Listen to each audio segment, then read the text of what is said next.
Thank you, Mr. Chairman. This has been most interesting of hearing this discussion back and forth, and it's very, very telling. But it is important because the evidence of this administration's assault on domestic fuel energy production is abundantly clear, to the total detriment of so many. On top of the late 5-year plan that was supposed to be completed and released more than a year ago, the administration has proposed a plan that obviously won't have any offshore lease sales in 2024. None, zero. The last time that happened, the year was 1966, and LBJ was president. What's worse is that there is no guarantee the only 3 lease sales in this 5-year plan will ever even take place. But I'm putting my money on the administration doing everything they can to ensure that it doesn't. We know that offshore oil and gas production in the Gulf of Mexico, I'm from Mississippi, that is a Gulf state. It is the gold standard when it comes to producing energy in line with our nation's environmental standards that are very rigorous. Our producers' record consistently surpasses bad actors such as Russia, Venezuela, China, OPEC, and even Iran. Those foreign producers, they don't adhere or frankly even care about those standards. And so many in this room today, you have said how important these good standards are. I assure you these countries do not care about that. Yes, this administration continues to limit the domestic production that is better while encouraging those very countries to produce more oil. None of this seems to be rational at all.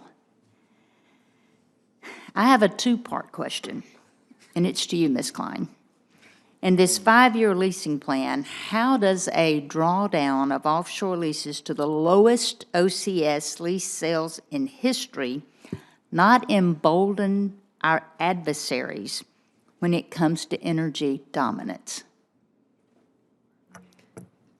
Well, thank you very much for the question. Certainly, as the proposed final program is put together, energy security and the global market for oil and gas is something that's considered. I believe the administration's focus on transitioning to clean energy and tapping into domestic sources of clean energy is a way that continues our energy dominance. What about national security?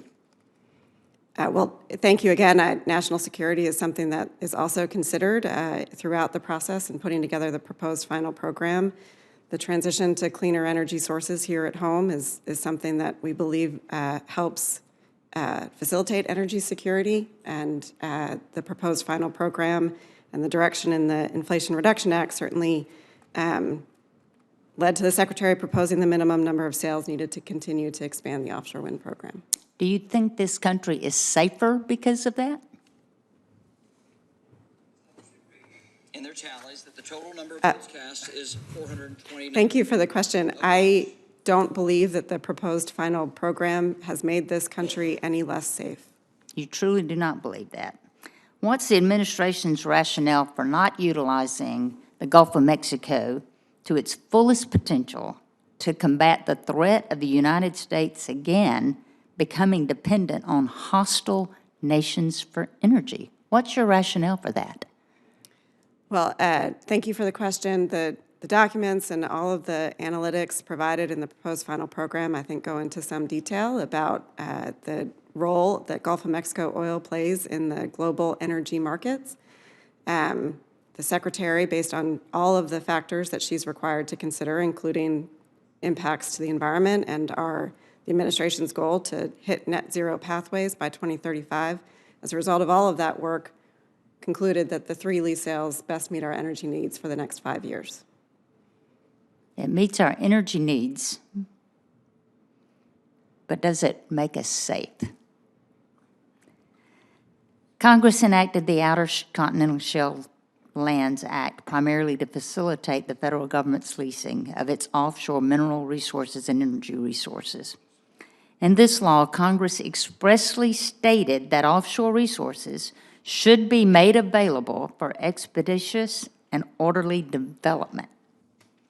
Ms. Klein, what assurances will you give us today that BOEM will not impose burdensome stipulations that make new leases economically unacceptable and therefore basically unavailable for development, contrary to this clear congressional intent? Well, again, thank you for the question. The proposed final program outlines 3 potential sales that would take place in 25, 27, and 29. Secretary still has And you a think that's decision going to to issue. happen? Do you think that that's going to happen? I believe that the Inflation Reduction Act provided clear direction on requiring oil and gas lease sales to happen in order to continue to expand the offshore wind leasing program. That's certainly something the administration is committed to, transitioning our nation to cleaner energy sources. I'm out of time, Mr. Chairman, and I hate it badly. Hang in there, you're going to get another shot.